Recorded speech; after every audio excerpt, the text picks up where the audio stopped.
কাছে পুরো বিষয়টা অপ্রত্যাশিত হলেও জাঙ্কুকের কাছে এটাই প্রত্যাশিত ছিল।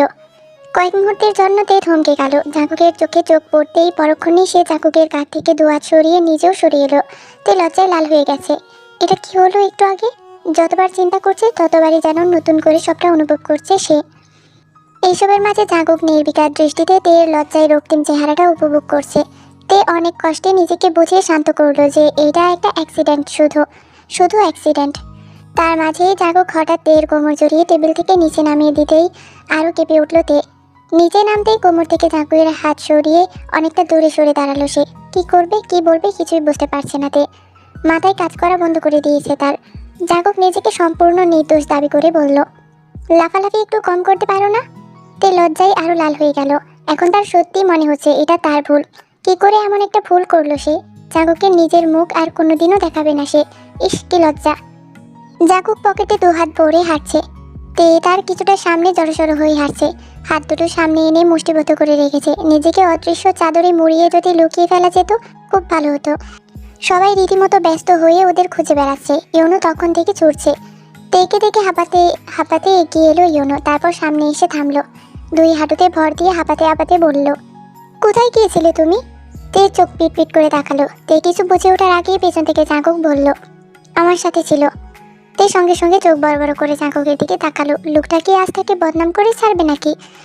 ইউনো প্রো কুচকে জাঙ্কুকের দিকে তাকিয়ে আছে। জাঙ্কুকের কথাটা কেমন যেন লাগলো তার কাছে। জাঙ্কুক এগিয়ে এসে তের পাশে দাঁড়ালো। ইউনো তের দিকে তাকিয়ে আবার প্রশ্ন করলো, কোথায় গিয়েছিলে তোমরা? তে প্রচণ্ড অস্বস্তি হলো। কি শুরু করেছে এরা? জাঙ্কুকের কাছাকাছি থাকতেও তার লজ্জা লাগছে। তে কোনো কথা না বলে হনহনিয়ে সামনে হেঁটে জিমিনের কাছে চলে এলো। জাঙ্কুক আর ইউনো একে অপরের দিকে তাকিয়ে আছে। ইউনো তৃতীয়বারের মতো প্রশ্ন করলো, কোথায় ছিলি তোরা? That's none of your business, প্রকুচকে বলল জাঙ্কুক। চোখে তার তীক্ষ্ণ দৃষ্টি। ইউনো জাঙ্কুকের এমন ব্যবহারে রীতিমতো অবাক হয়ে বলল, what nonsense, I am going to marry her. আর তুই আমাকে বলছিস এটা আমার বিষয় না? তুই এভাবে কথা বলছিস কেন? জাঙ্কুক তার ছেলের সঙ্গে হাসলো। তারপর বলল, এইভাবে কেন বলছিস সেটা খুব তাড়াতাড়ি তুই বুঝতে পারবি। বলে জাঙ্কুক ইউনোকে পাশ কাটিয়ে চলে গেল। জাঙ্কুকের এমন ব্যবহারের কারণ ইউনো ঠিক ধরতে পারছে না। খুব অদ্ভুত লাগছে সত্যিই, কিন্তু রাগও হচ্ছে প্রচুর। ইউনোর মনে ক্ষীণ এক সন্দেহ জাগলো।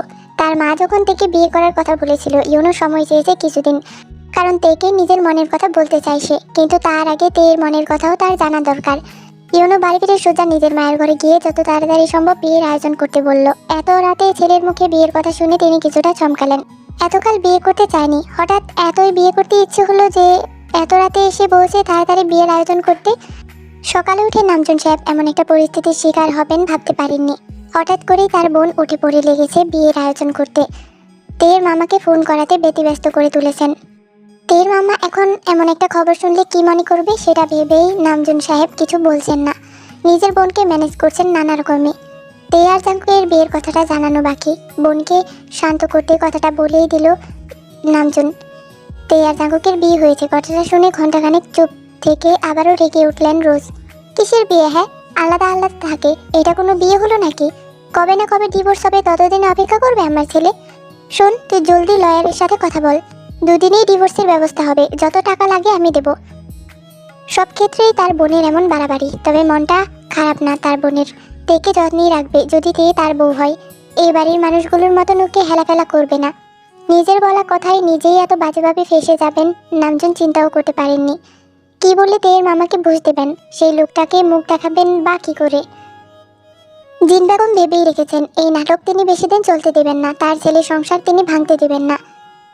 রোজ বেগম বেশি বাড়াবাড়ি করলে কাজে ডেকে দরকারের প্রয়োজনে তে আর জাঙ্কুকের আবার বিয়ে দেবেন। তখন এই বিয়ে সবাইকে মানতে হবে। লোকে শুনলে কি বলবে? এটা কি সিনেমা? সিনেমাতেও এত নাটক হয় না। আর এরা ভাই বোন যা শুরু করেছে, যাকে নিয়ে এত কিছু, সে গালে হাত দিয়ে কলেজে ধর্মশালীর কথা শুনছে। ক্লাস শেষে বেল পড়তেই হাসান স্যার চলে গেল। জিমি তের এমন হাল দেখে বলল, কিরে কি হয়েছে তোর? তের ভীষণ লজ্জা লাগছে। কালকের ঘটনা তো হলোই। সকালে জাঙ্কুককে স্বপ্নে দেখেছে সে। সেই স্বপ্ন কাউকে বলার মতো না। লজ্জায় মরে যেতে ইচ্ছে করছে তের। কালকে হঠাৎ কোথায় বেরিয়ে গেছে জানতে চাইলে তে অনেক কিছু বলে সবাইকে বুঝ দিয়েছে, কিন্তু সত্যিটা জিমিনের থেকে লুকিয়ে রাখতে পারলো না সে। নিচু স্বরে আস্তে আস্তে জিমিনের কানে কানে বলতেই জিমিন রসগোল্লার মতন চোখ করে বলল, কি তুই আর জাঙ্কুক ভাইয়া? এই তুই আমাকে আগে বলবি না? আমি একটা ছবি তুলে আমার বোনটাকে দেখাতে পারতাম। তে আর চোখে তাকিয়ে বলল, আগে বলবো মানে? আমি কি ইচ্ছে করে করেছি নাকি? জিমিন কান্নার ভান করে বলল, আমার বিয়ে হবে কবে? একটা জামাই পেলে আমিও রোমাঞ্চ করতে পারতাম। এই চাশমিশ বিলাইটা তো আমাকে দেখলেই উল্টো দিকে হাঁটা দেয়, ভাল লাগে না। তুই এখনো ওই বিলাইয়ের পিছনে আছিস? তে অবাক হয়ে জিজ্ঞাসা করলো। হ্যাঁ, ওই চাশমিশ বিলাই সুগাকে তো আমি ছাড়ছি না, মুখ বাঁকিয়ে বলল জিমিন। তে এবার সত্যিই মনে হচ্ছে জিমিনের জন্য একটা বর খুঁজতে হবে। বরের শোকে মেয়েটা দিন দিন শুকিয়ে যাচ্ছে বলেই তে মনে মনে হাসলো। ছুটির পর তে নাচতে নাচতে বের হলো। আজ বাড়ি গিয়ে ম্যারিকে সাথে নিয়ে গোসল করবে। ম্যারি এত কিউট, তে ইচ্ছে করে কলেজে তাকে সঙ্গে করে আনতে, কিন্তু দারোয়ান তো ঢুকতেই দেবে না, আর প্রিন্সিপাল তো আছেই। তে বের হয়ে গাড়ির সামনে এসে দেখে জাকুব দাঁড়িয়ে আছে। তে ঘন ঘন দুবার পলক ফেলল। কি যে হয়েছে তার, স্বপ্নেও জাকুবকে দেখে? ঠিক আছে, তাই বলে যেখানে সেখানে দেখবে? ঠিক আছে, যেহেতু এটা তার হ্যালোসিনেশন, তাহলে লোকটাকে গিয়ে একটু কথা শুনিয়ে দেই। বাস্তবে তো বলতে পারি না, স্বপ্নে তো আরও পারি না, হ্যালোসিনেশনে পারতেই হবে। তে হনহনিয়ে এগিয়ে গেল। ভ্রু কুঁচকে জাকুকের সামনে কোমরে দুই হাত দিয়ে তীক্ষ্ণ দৃষ্টিতে তাকিয়ে রইল কিছুক্ষণ। জাকুক হঠাৎ তের এমন আচরণ দেখে গম্ভীর দৃষ্টিতে তাকালো। তে ভ্রু তুলে আবার নামিয়ে জিজ্ঞাসা করলো, কি কি সমস্যা আপনার? যেখানে যাই সেখানেই আপনি, বাড়িতে আপনি, ঘুমাতে গেলে স্বপ্নেও আপনি, কলেজে এসেছি এখানেও আপনি। আর কত জ্বালাবেন আপনি আমাকে? জাঙ্কুক তের এমন আচরণে এদিক ওদিক তাকালো। লোকজন তাকিয়ে আছে তাদের দিকে। মাথা কি খারাপ হয়ে গেছে তোমার? রাস্তায় কি শুরু করেছো? একটা ভ্রু তুলে বলল জাঙ্কুক। তে রীতিমতো হা করে তাকিয়ে আছে। এর আগেও হ্যালুসিনেশনের সাথে সে ঝগড়া করেছে, কিন্তু কখনো জবাব পায়নি। কিন্তু এ কি, আজ দেখি কথাও বলছে। তে জাঙ্কুকের সামনে ঘন ঘন হাত নাড়ালো। জাঙ্কুক রাগে চোখে তের দিকে তাকালো, তারপর চারপাশে তাকালো।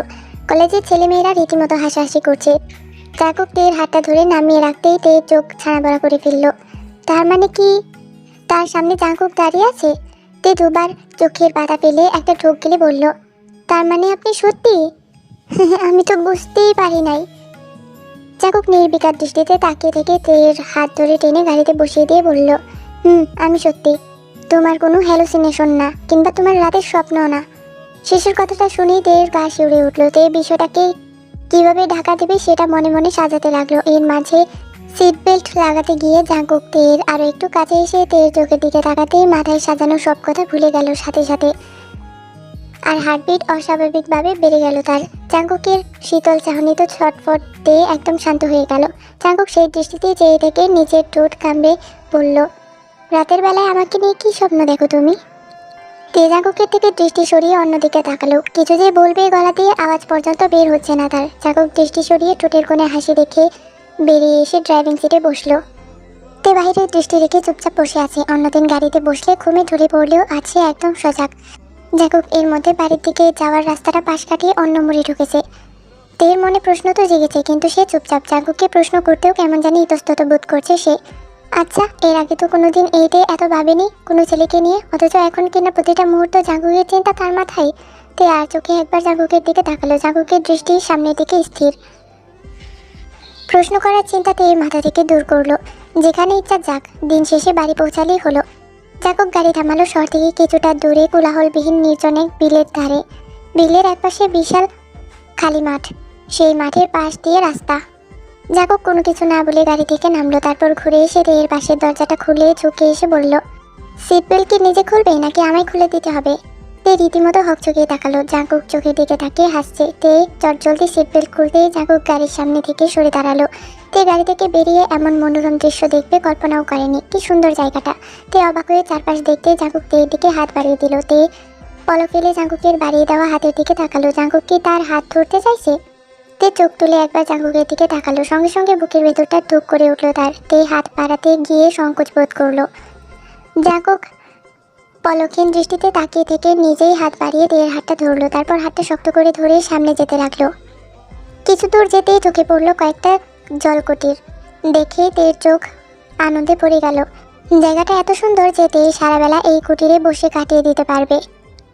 জায়গাটা জাঙ্কুকের পছন্দের জায়গা। এত সুন্দর জায়গায় প্রচুর ভিড় থাকার কথা হলেও যারা এখানে আসে তারা কেমন জানি শান্ত হয়ে যায় প্রকৃতির এই রূপে।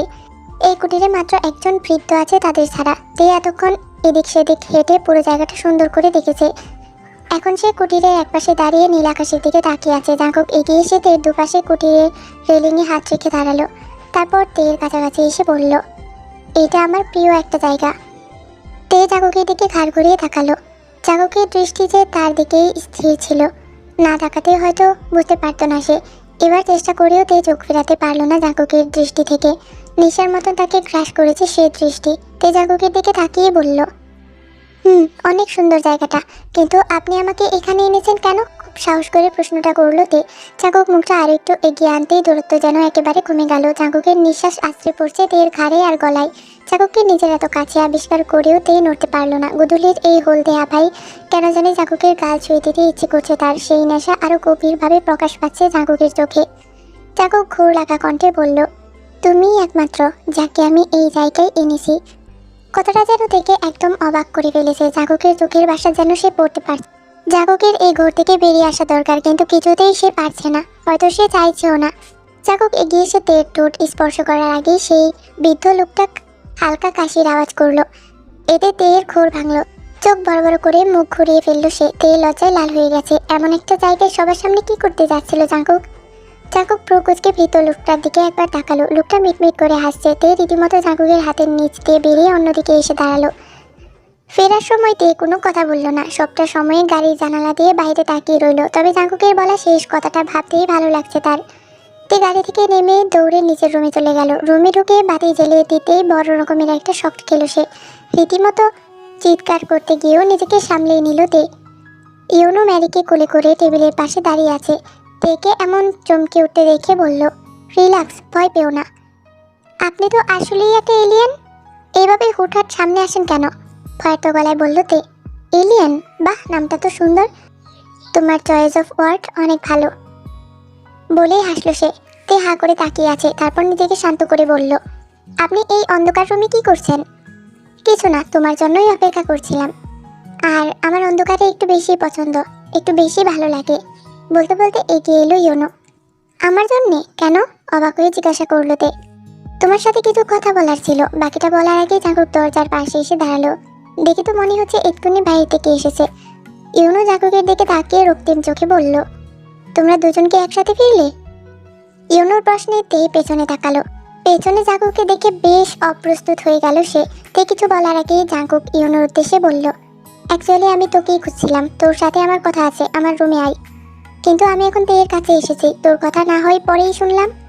তীক্ষ্ণ দৃষ্টিতে তাকিয়ে বলল ইউনো। জাঙ্কুকের রাগ হলো প্রচুর। শুধু তে আছে বলে সেই রাগটা দমিয়ে রেখেছে। তে নির্বিকার দৃষ্টিতে তাকিয়ে আছে দুজনের দিকে। এরা কি এমন গম্ভীরভাবেই কথা বলে নাকি সবসময়?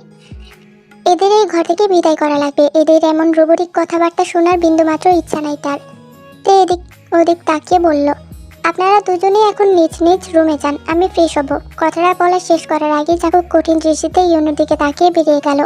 তে কথাটা শেষ করে পিছনে তাকিয়ে দেখলো জাঙ্কুক নেই। ইউনো হালকা হেসে সহজ গলায় বলল, আচ্ছা তাহলে তুমি ফ্রি হলে আসবো, তবে একটু ডিস্টার্ব করি। ম্যারিকে রেখে যাই তোমার কাছে। তে খুশি হয়ে গেল। ছুটে এসে হাত বাড়িয়ে ম্যারিকে খুলে নিয়ে নিল। ইউনো কয়েক সেকেন্ড তের দিকে তাকিয়ে থেকে চলে গেল। ইউনো চলে যেতেই তে নিজের রুমের দরজা আটকে দিল। তারপর ম্যারিকে সাথে করে নিয়ে শাওয়ারে ঢুকলো। রাতে জাঙ্কুক ইউনোর ঘরে এলো। ইউনো কাউচে বসে ভিডিও গেম খেলতেছিল। জাঙ্কুককে দেখে বলল, বাহ, সূর্য কোন দিকে অস্ত গিয়েছে? তুই আমার ঘরে। দৃষ্টি তার গেমের দিকে। জাঙ্কুক ঘরে এসেই টিভিটা বন্ধ করে দিল। সঙ্গে সঙ্গে ইউনো প্রকোচকে তাকালো। জাঙ্কুক টিভির সামনে পকেটে হাত ভরে দাঁড়ালো। ইউনো বিরক্তির সুরে বলল, তুই এটা কি করলি? জাঙ্কুক ইউনোর প্রশ্নে সম্পূর্ণ অগ্রাহ্য করে বলল, তোর সাথে আমার কিছু কথা আছে। আচ্ছা বল শুনি তোর ইম্পর্ট্যান্ট কথা, নাহলে তো আমাকে গেমটাও খেলতে দিবি না। কাউচে গায়ে এলিয়ে দিয়ে বলল ইউনো। জাঙ্কুক গম্ভীর গলায় বলল, সবটা জেনেও তোর আর ফুপুর এমন ছেলে মানুষের মানে কি? ইউনো তার ছেলের সঙ্গে হাসলো। তারপর উঠে দাঁড়াতে দাঁড়াতে বলল, আমি আর আমার মা কি এমন ছেলে মানুষই করেছি যে তুই এতটা বিরক্ত? একদম না বোঝার বান করবি না। তের সাথে আমার বিয়ে হয়েছে জেনেও এমন পাগলামির মানে কি? কঠিন গলায় বলল জাঙ্কুক।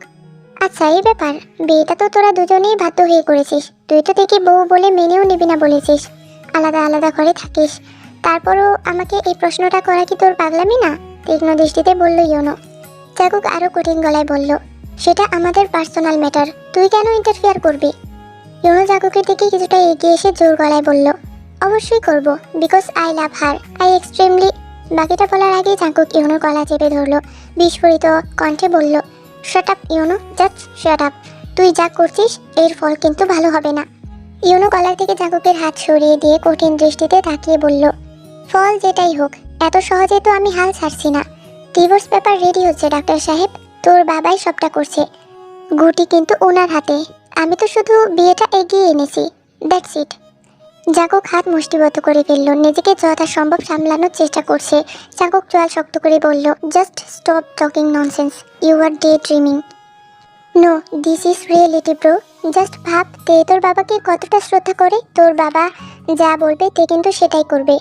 আসলে ফলটা কার বলতো? তোর। তুই ওকে অবহেলা করেছিস, তে নিশ্চয়ই তোর কাছে থাকতে চাইবে না মামার কথার বাইরে গিয়ে। Now your time is over mister Jeon Jungkook. তুই যে আকাশ কুসুম চিন্তা করে আছিস না, এইসবের কিছুই হবে না। I guarantee you, you are messing with the wrong person. কঠিন গলায় বলে জাঙ্কুক ঘর থেকে বেরিয়ে গেল। আর কিছুক্ষণ ইউনুর সামনে থাকলে হয়তো জাঙ্কুকের হাত উঠে যেত। তার বাবা কেন যে এইসবে সাড়া দিচ্ছে সেটাই সে বুঝতে পারছে না। জাঙ্কুক রেগে নিজের বাবার ঘরে ঢুকলো। নামজন সাহেব সবে নিজের ঘুমের ওষুধ খাচ্ছেন, এক পাশে জিন বেগম কাপড় ভাঁজ করছেন। জাঙ্কুক ঘরে ঢুকেই বলল, বাবা তুমি কি শুরু করেছো? তুমি, তোমার বোন আর তোমার বোনের ছেলে কি পাগল হয়ে গেছো? জিন বেগম আর নামজন সাহেব চমকে তাকালেন। নামজন সাহেব মনে মনে হাসলেন। এতক্ষণে তার ছেলে টনক নড়েছে। নামজন সাহেব ঠিক কী করবেন সেটা তিনি খুব ভালো করেই জানেন। তের মতের বিরুদ্ধে কিছুই হবে না। ততক্ষণ যে যত পারে আকাশ কুসুম চিন্তা করে লাফালাফি করুক, তার কি? যে মহিলা তাকে বারণ করেছে এই বিয়েটা যেন কেউ না জানে, অথচ সে এখন মুখ কালো করে বসে আছে। করুক মুখ কালো, সবার একটা শিক্ষা হওয়া দরকার। তবে জলটা তের মামার কাছে পৌঁছানোর আগেই এসব বন্ধ করা দরকার। চিন্তা তো হয় এই ছেলেটাকে নিয়ে, রেগে গিয়ে আবার কি করে কে জানে। থাক করুক, এখন খুব মেজাজ দেখাতে রুমে এসেছে। নামজন সাহেব ঠিক করে নিয়েছেন এইসবের পর হয়তো এই বিয়ে টিকবে নয়তো ভাঙবে। এই যন্ত্রণা তার আর ভালো লাগে না।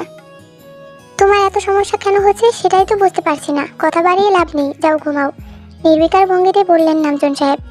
তার মানে এইসবে তোমার সায় আছে? আমার শুধু এটাই জানবার ছিল। তুমি ভুলে যেও না আমি কিন্তু তোমারই ছেলে, যা হবে তার জন্য প্রস্তুত থেকো। বলে জাঙ্কুক বেরিয়ে গেল। নামজন সাহেব গা ছাড়া ভাব নিয়ে চেয়ারে থেকে উঠে বিছানায় শুতে এলেন। জিন বেগম আর চোখে সবটা দেখেছেন, রীতিমতো গা জ্বালা করছে তার। এমন মানুষ সে তার জীবনেও দেখেনি। নামজন সাহেব তের ঘরে এলেন। তের ঘরের বাইরে দাঁড়িয়ে দরজায় নক করলেন। যাকে নিয়ে এত কিছু তাকে তো সবটা জানাতে হবে। তে পড়ার টেবিলে বসেছিল, দরজায় টোকা পড়তেই সে পেছনে ফিরে নামজন সাহেবকে দেখে এগিয়ে সে নামজন সাহেবকে টেনে ঘরে বসালো। নামজন পড়ার টেবিলে তাকিয়ে বলল, পড়ছিলি বুঝি? ডিস্টার্ব করলাম নাকি? না না, কিসের ডিস্টার্ব, সারাক্ষণ পড়তে গিয়ে আর ভালো লাগে? আচ্ছা কিছু কথা বলতাম তোকে, কিভাবে যে শুরু করি? নামজন সাহেব ইতস্তত বোধ করলেন। এত ভাবা লাগবে না, আমি না তোমার মেয়ে, তুমি বলো আমাকে। আমার বোন মানে তোর ফুপু। এতটুকু বলেই তিনি থামলেন। হ্যাঁ, কি হয়েছে ফুপুর? চিন্তিত হয়ে প্রশ্ন করলো তে। নামজন সবকিছু খুলে বললেন। তে প্রথমে ঠিক বুঝলো না। নামজন সাহেব সবটা বুঝিয়ে বলতেই তে রীতিমতো চমকালো। এত কিছু হয়ে গেল অথচ সে কিছুই জানে না। তে করুণ দৃষ্টিতে নামজনের দিকে তাকালো। কি বলবে সে কিছুই বুঝতে পারছে না। নামজন তের এমন অবস্থা দেখে বললেন, এত চিন্তা করতে হবে না, তোর ইচ্ছার বিরুদ্ধে কিছু হবে না। এই বিয়েতে তুই রাজি থাকলে তবেই হবে। আর রইল ডিভোর্স, সেটা তো একদিন হওয়ার কথাই ছিল। বলেই তিনি থামলেন। তে গভীর চিন্তায় পড়ে গেল। কিছুক্ষণ চুপ থেকে বলল, এইসব আমার ভালো লাগছে না, এগুলো কি বন্ধ করা যায় না? এই বিয়েটা আমি করতে চাই না। তাহলে তো হয়েই গেল, কিন্তু তোকে একটা কষ্ট করতে হবে।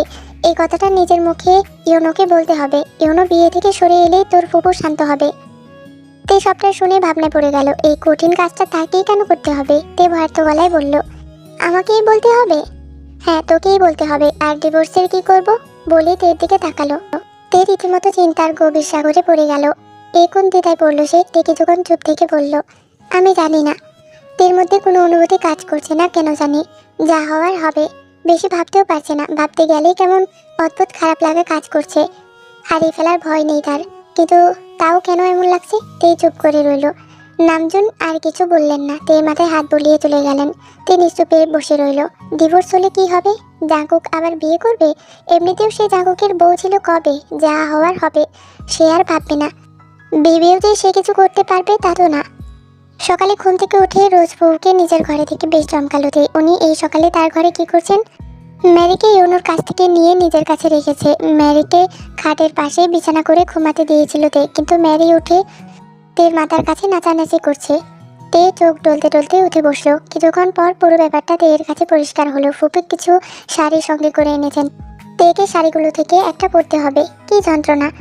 ফুপুর মতন এমন গম্ভীর প্রকৃতির মানুষ এমন ছেলে মানুষই কেন করছে তার ঠিক কারণ তে বুঝে উঠতে পারছে না। তে মলিন চোখে শাড়ি পরতে না জানার অক্ষমতা জানিয়ে ভেবেছিল বেঁচে যাবে, কিন্তু না, ফুপু নিজেই তেকে শাড়ি পরিয়ে দিল। নিজের মুখে কিছু বলতেও পারছে না তে। সকালে ঘুম থেকে উঠে এমনভাবে তাকে শাড়ি পরতে হবে কোনোদিনও চিন্তা করেনি সে। ফুপু ঘর থেকে বেরিয়ে যেতেই তে যেন হাঁক ছেড়ে বাঁচলো। এই বিয়ে ভাঙতেই হবে। এই এলিয়েনটাকে সে পাবে কই? তে ঘর থেকে বেরিয়ে এলো শাড়ি পরে। এলিয়েনটাকে কোথায় পাবে সে? ইউনোকে না পেয়ে তে নিচের রুমে ফিরে যাচ্ছিল। জাকুকের রুম পেরিয়ে যেতেই তের একটা ইচ্ছা জাগলো মনে। তে দেওয়ালে ঘেঁষে দাঁড়িয়ে আস্তে করে দরজার পাশ থেকে ঘাড় কাট করে জাকুকের রুমে উঠে দিল। সে জানে জাকুক তাকে দেখলেই রেগে উঠবে, কিন্তু সকাল সকাল জাকুককে রাগিয়ে দিতে খুব ইচ্ছা করলো তার। জাকুক টেবিল থেকে সবেমাত্র নিজের চশমা নিয়ে চোখে পড়ছে, এর মাঝেই তের কাট করে থাকা মাথাটা তার চোখে পড়লো। তের দৃষ্টি বারান্দা থেকে। জাকুক উঠে এসে একদম তের সামনে এসে দাঁড়াতেই তে ভয় পেয়ে ছিটকে সরে দাঁড়ালো। জাকুক তেকে দেখে ভ্রু কুঁচকে তাকালো। সাত সকালে এমন শাড়ি পরে ঘুরঘুর করছে কেন এই মেয়ে?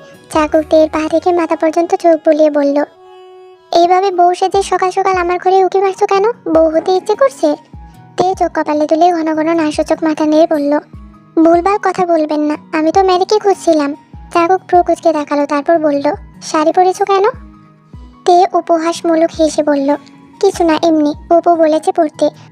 এতটুকু বলতেই জাকুক কঠিন দৃষ্টিতে তাকিয়ে রইল। তের ভয় লাগলো। সে আমতামতা করে বলল, আমি যাই, আমার খুব খিদে পেয়েছে।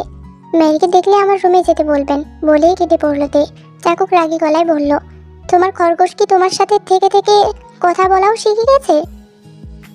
তে চলে যেতে গিয়েও থামলো, তারপর আর চোখে একবার তাকিয়ে বলল, ইশারা করে দিবেন তাহলেই হবে, ও বুঝে যাবে। জাকুক কিছুক্ষণ কঠিন দৃষ্টিতে তের চলে যাওয়ার দিকে তাকালো, তারপর সজোরে ঘরের দরজা লাগিয়ে দিল। সিঁড়ি দিয়ে নেমে যেতেই সেই শব্দে তে চোখ বড় বড় করে পেছন ফিরে তাকালো। এই লোকের রাগে চাপে কোনদিন দরজাটা ভেঙে পড়ে যায়। তে রান্নাঘরে জেসুর সাথে কথা বলছিল। ইউনো একটা গাজর খেতে খেতে এগিয়ে আসলো, তারপর জেসুর দিকে তাকালো, বলল, আপু, আমার বেবিকে দেখেছো? জেসু ভ্রু কুঁচকে তাকালো। বদমাস ছেলে বলে কি? তে অবাক হয়ে জিজ্ঞাসা করলো, বেবি, আপনার বাচ্চা আছে? ইউনো তের দিকে খেয়াল করতেই তে পরনে শাড়ি দেখে বিমোহিত হলো।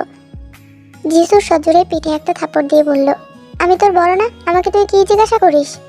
ইউনো পিঠে সেই জায়গা ডলতে ডলতে বলল, আরে, আমি ম্যারির কথা জিজ্ঞাসা করেছি। তে খিলখিল করে হেসে উঠে বলল, ও ও আমার ঘরে আছে। ইউনো তের দিকে তাকিয়ে হালকা হেসে বলল, তোমাকে কিন্তু শাড়িতে সুন্দর লাগে, আই মিন বাচ্চা লাগে না। তে ইউনোর এমন মন্তব্যে যিশুর সামনে বেশ অপ্রস্তুত হয়ে গেল। যিশু আস্তে করে তের কানে এসে বলল, তোমার বরের মনে হয় অনেক হিংসে হচ্ছে। তে ভ্রুকুচকে যিশুর দিকে তাকালো, তারপর ফিসফিসিয়ে বলল, কে বর? কার কথা বলছো? যিশু ফ্রিজের দিকে ইশারা করতেই তে আর চোখে তাকিয়ে দেখলো জাকুক কঠিন দৃষ্টিতে ইউনোর দিকে তাকিয়ে আছে। তে যিশুর কানে কানে বলল, আমি তো ভুলেই গিয়েছিলাম উনি আমার বর। বলেই তে হেসে ফেলল। ইউনো যিশু আর তের এমন ফিসফিস করে কথা বলার মাঝে বলল, আচ্ছা, আমি ম্যারির কাছে গেলাম, তোমাদের ফিসফিসিয়ে কথা ততক্ষণে শেষ করো। এর মাঝে জাকুক রেগে নিজের রুমে চলে গেল। নিজের বাড়িটা এখন অসহ্য লাগছে তার কাছে। জাকুক চলে যেতেই যিশু বলল, তুমি ইউনোকে বলবে কখন? যিশুর প্রশ্নে তে চিন্তিত গলায় বলল, বুঝতে পারছি না, কিভাবে বলবো। এইসব শেষ করো যত তাড়াতাড়ি পারো, ভাল লাগে না আর, বিরক্ত প্রকাশ করে বলল যিশু। তে হাসুচক মাথা নাড়ল। আজকেই এই বিয়ের কথা শেষ করতে হবে। সন্ধ্যায় তে ছাদে এসে দাঁড়িয়েছে। ইউনোকে কি বলবে সেটাই মাথায় গুছিয়ে নিচ্ছে। কি অপ্রীতকর একটা অবস্থা। ইউনো ম্যারিকে কোলে করে ছাদে উঠল। আকাশটা আজ তারাই ভরা। ইউনো এগিয়ে এসে তের পাশে দাঁড়ালো, তারপর বলল, কি ব্যাপার? শুনলাম স্ট্রবেরি আমার খোঁজ করছে। তে অন্যমনস্ক ছিল। ইউনোর কণ্ঠ পেয়ে পাশে তাকাতেই দেখলো ইউনো রেলিংয়ে হাত ভার দিয়ে দাঁড়িয়ে আছে। তে ইতস্তত করে বলল, আমার আপনাকে কিছু বলার ছিল। ইউনো ম্যারিকে ছাদে ছেড়ে দিয়ে বলল, তোমার কথা শুনতেই তো আমি এসেছি। বলেই পলঙ্কহীন দৃষ্টিতে তের দিকে তাকিয়ে রইল। তে একটা দীর্ঘ নিঃশ্বাস ফেলে বলল, আসলে এই বিয়েটা, মানে, আপনাকে আমি বিয়ে করতে চাই না। ইউনো নির্বিকার দৃষ্টিতে তাকিয়ে বলল, কারণটা কি জানতে পারি? তে একবার ইউনোর দিকে তাকালো, তারপর এদিক সেদিক তাকিয়ে বলল, আমি না সবটা হারিয়েছি। বাবা মা, ছোট ভাই, সব হারিয়েছি। আমার জীবনে অনেক শূন্যতা ছিল, কিন্তু এই বাড়িতে আসার পর সেই শূন্যতা ধীরে ধীরে যেন হারিয়ে গেছে। আর বিয়ে নামক এই সম্পর্কটাতে আমি একবার জড়িয়েছি, দ্বিতীয়বার আর জড়াতে চাই না। আর নতুন কাউকে নিজের জীবনে জড়াতে চায় না। আর যে তোমার জীবনে জড়াতে চাই তার কি হবে? সহজ গলায় প্রশ্ন করলো ইউনো। মানে? প্রকুতকে প্রশ্ন করলো তে। ইউনো সিরিয়াস হয়ে বলল, আমি কিন্তু তোমাকে ভালোবাসি। তে বিস্ময় নিয়ে তাকালো। ইউনোর এমন ভাবলেশীনভাবে ভালোবাসার অভিব্যক্তি তেকে বিস্ময়ের চরম পর্যায়ে নিয়ে গেল। কিছুক্ষণ নীরবতা থাকলেও ইউনো নীরবতা ভেঙে বলল, তুমি আমায় ভালোবাসো? তে অবাক হয়ে তাকালো, ইউনো হঠাৎ এমন প্রশ্ন করছে কেন? তে গম্ভীর গলায় বলল, না। জাঙ্কুককে ভালোবাসো? আরও কঠিন গলায় বলল ইউনো। তে দৃষ্টির সামনে রেখে অস্পষ্ট গলায় বলল, জানি না। ইউনো ব্যথিত সুরে হাসলো, তারপর বলল, আমার আর জাঙ্কুকের মধ্যে পার্থক্য শুধু একটা শব্দের। এই একটা শব্দের জন্য আমি আজ হেরে গেলাম। তে চুপ করে আছে। এই মুহূর্তে কি বলবে সেটা জানে না। এমন পরিস্থিতির মুখোমুখি হতে হবে জানলে হয়তো সে আসতো না। ইউনো নির্বিকার দৃষ্টিতে তাকিয়ে থেকে বলল, আমি তাহলে একটাও সুযোগ পাচ্ছি না। বলে দীর্ঘ নিঃশ্বাস ফেলল। তে শাড়ির আঁচল মুষ্টিবদ্ধ করে বলল, আপনি আমাকে যেই কথাটা বলেছেন সেটা আর কাউকে বলবেন না। আপনার কাছে অনুরোধ রইল। ইউনো রহস্যময় হাসি হাসলো, তারপর বলল, তোমাকে যে আমি ভালোবাসি এই কথাটা কেউ জানবে না, শুধু আমি আর আমার এই আকাশ জানবে। তারপর আকাশের নীল তারাটা দেখিয়ে বলল, তবে আজ থেকে আকাশের ওই নীল তারাটা আমার। তে অকচকে তাকালো। নীল তারার কথা ইউনো কিভাবে জানে? ইউনোর তো এই গল্পটা জানার কথা না। তে বিস্ময় নিয়ে বলল, আপনি কিভাবে? বাকিটা বলার আগে ইউনো রহস্যময় হাসি দিয়ে চলে গেল। তে অবাক হয়ে তাকিয়ে আছে। ইউনো সেদিন তের ঘরে তের জন্য অপেক্ষা করতে গিয়ে তের ছোট্ট ডায়েরিটা পড়েছে। সেখানে তে লিখেছিল, ছোটবেলায় যখন সে কাঁদতো তখন তার বাবা আকাশের নীল তারাটা দেখে তার কান্না থামাতো। সে ছোটবেলা থেকে ওই নীল তারাটাকে নিজের বলে দাবি করে তে। ময়মনসিংহের নিজের ঘরটা তাই তো এত নীল তারা দিয়ে সাজিয়েছে সে। রাতের অন্ধকারে এই তারাগুলোই তার কান্না থামাতো। তে ছাদ থেকে নামছিল। নামার সময় শাড়িতে পেঁচিয়ে পড়ে গিয়ে ভীষণভাবে পায়ে ব্যথা পেল সে। হাঁটতে গিয়েও ব্যথা হচ্ছে পায়ে। নিজের উপরই এখন রাগ লাগছে তার। কোনোভাবে নিচের রুমে যেতে পারলেই হলো। কিন্তু হঠাৎ নিজেকে শূন্য আবিষ্কার করতে দেখলো জাঙ্কুক তাকে কোলে তুলে নিয়েছে। তে চোখ বড় করে জাঙ্কুকের দিকে তাকালো। জাঙ্কুক রাগী গলায় বলল, লাফালাফি একটু কম করতে পারো না? তে অবাক হয়ে তাকিয়ে আছে। জাঙ্কুক কখন এলো? তে বিস্ময়ে চরম পর্যায়ে পৌঁছে গেল যখন জাঙ্কুক তাকে কোলে নিয়ে নিজের রুমে ঢুকলো।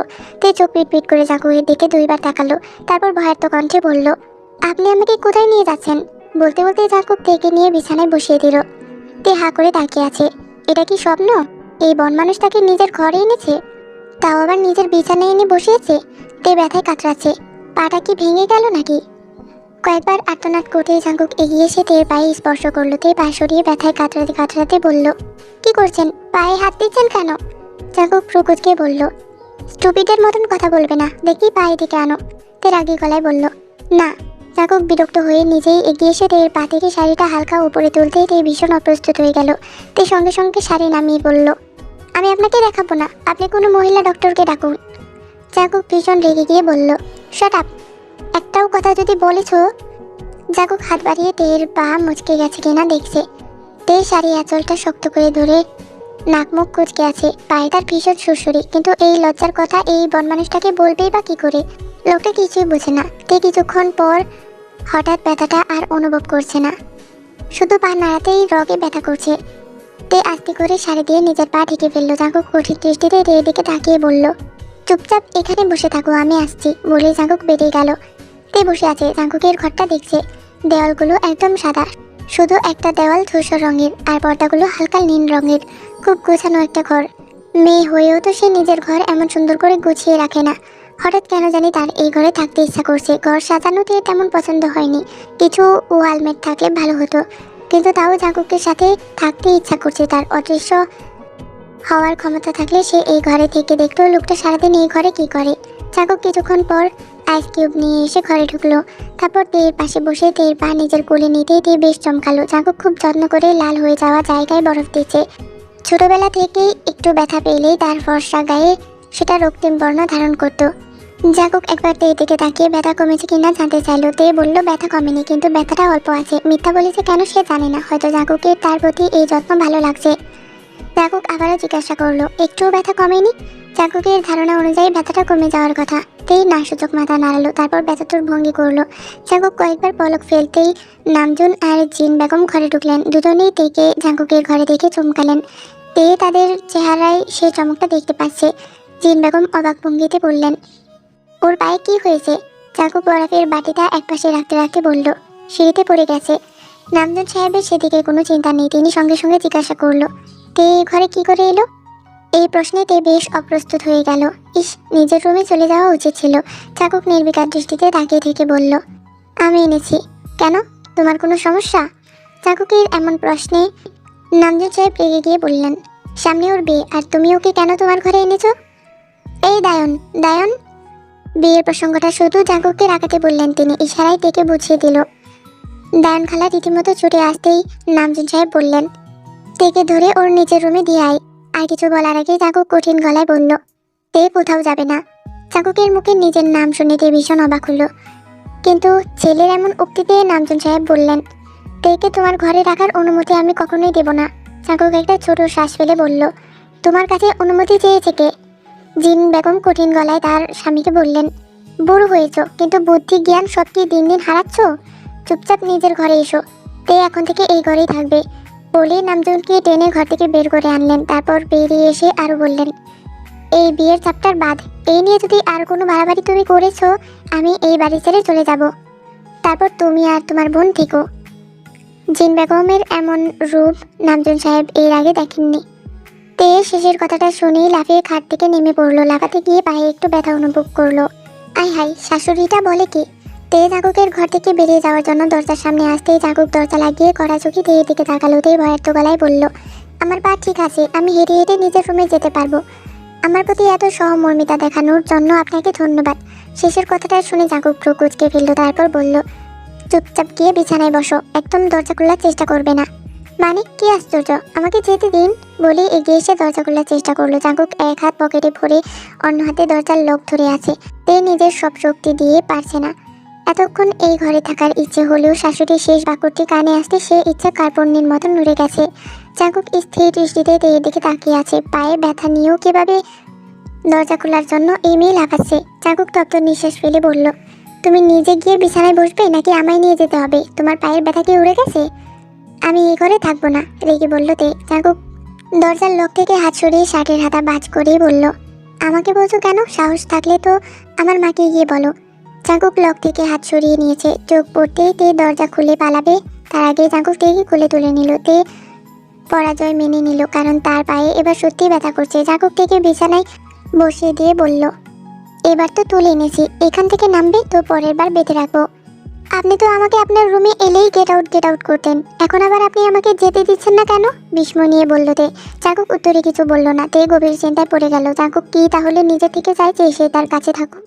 এই বন মানুষটা এমন কিছু চাইতে পারে বলে তো মনে হচ্ছে না। একটু বাজিয়ে দেখলে কেমন হয়? তে এবার নামজুন সাহেবের ইশারা আন্দাজ করতে পারছে। তে একটু সাহস জুগিয়ে বলল, দেখুন, কিছুদিন পর আমার বিয়ে, আপনি এইভাবে আমাকে আপনার ঘরে রাখতে পারেন না, আর এমনিতেও আপনি আমাকে জোর করতে পারেন না। তের এমন উক্তিতে জাঙ্কুক কঠিন দৃষ্টিতে তাকিয়ে তের দিকে এগিয়ে এসে বলল, বিয়ে তোমার? Very good, stay in your dreams. তে ভ্রু কুঁচকে বলল, মানে কি বলতে চান আপনি? জাঙ্কুক পকেটে হাত বাজ করে শান্ত দৃষ্টিতে তের দিকে তাকিয়ে জিজ্ঞাসা করলো, who is standing your front of you? তে দুইবার পলক ফেললো। এইটা আবার কেমন প্রশ্ন? এই লোকটাকে নিজের নাম ভুলে গেছে? তে ভ্রু কুঁচকে বলল, জন জাঙ্কুক। অনেকটা খাপছাড়া ভাবেই বলল তে। নো, আমি ওর হাজব্যান্ড, গম্ভীর গলায় বলল জাঙ্কুক। চোখে মুখে জাঙ্কুকের কথাটার গাম্ভীর্য টের পাচ্ছে তে। তে এক মুহূর্তের জন্য থমকে গেল। শীতল শিহরণ বয়ে গেল তেয়ের মাঝে। তে জড়ানো গলায় বলল, আচ্ছা, আমার তো মনেই ছিল না। অবশ্য মনে রাখার মতো আপনি তো কিছু করেছেন বলে মনে হয় না। তে নিজে নিজেই বিড়বিড় করছিল। জাঙ্কুক সবটা শুনে পকেট থেকে হাত বের করে তের দুপাশে রেখে ঝুঁকে আসতেই তে হকচকিয়ে উঠে বলল, কি করছেন আপনি? জাঙ্কুক শীতল দৃষ্টিতে কিছুক্ষণ তেয়ের দিকে তাকিয়ে রইল, যে দৃষ্টি থেকে অনায়াসে কাবু করে ফেলে। ঝটফট তে তখন শান্ত হয়ে সেই দৃষ্টিতে হারিয়ে গেল। তের আঁচলে মুষ্টিবদ্ধ হাত দুটো নিজের হাতের ভাঁজে আটকে পরক্ষণেই তের ঠোঁটে ঠোঁট মিশিয়ে দিল জাঙ্কুক। তারপর গভীরভাবে কিস করলো।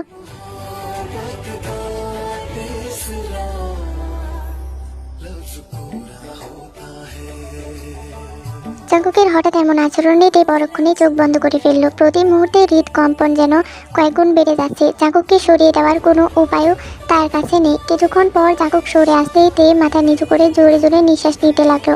লজ্জায় গাল দুটো রক্তিমাভা ছড়িয়ে পড়ল। জাঙ্কুক এক হাত দিয়ে তে বুক ছুঁয়ে মুখটা উপরে তুলতেই তে চোখ বন্ধ করে ফেললো। জাঙ্কুক তার প্রিয়দর্শিনীর লজ্জায় ভরা মুখটার দিকে তাকিয়ে আরো একটু কাছে এসে বলল, এরপর থেকে মনে রাখবে জিয়ন জাঙ্কুক তোমার হাজবেন্ড। কথাটা শুনেই তে শরীর শিউরে উঠল। লা লা লা লা লা লা লা লা লা।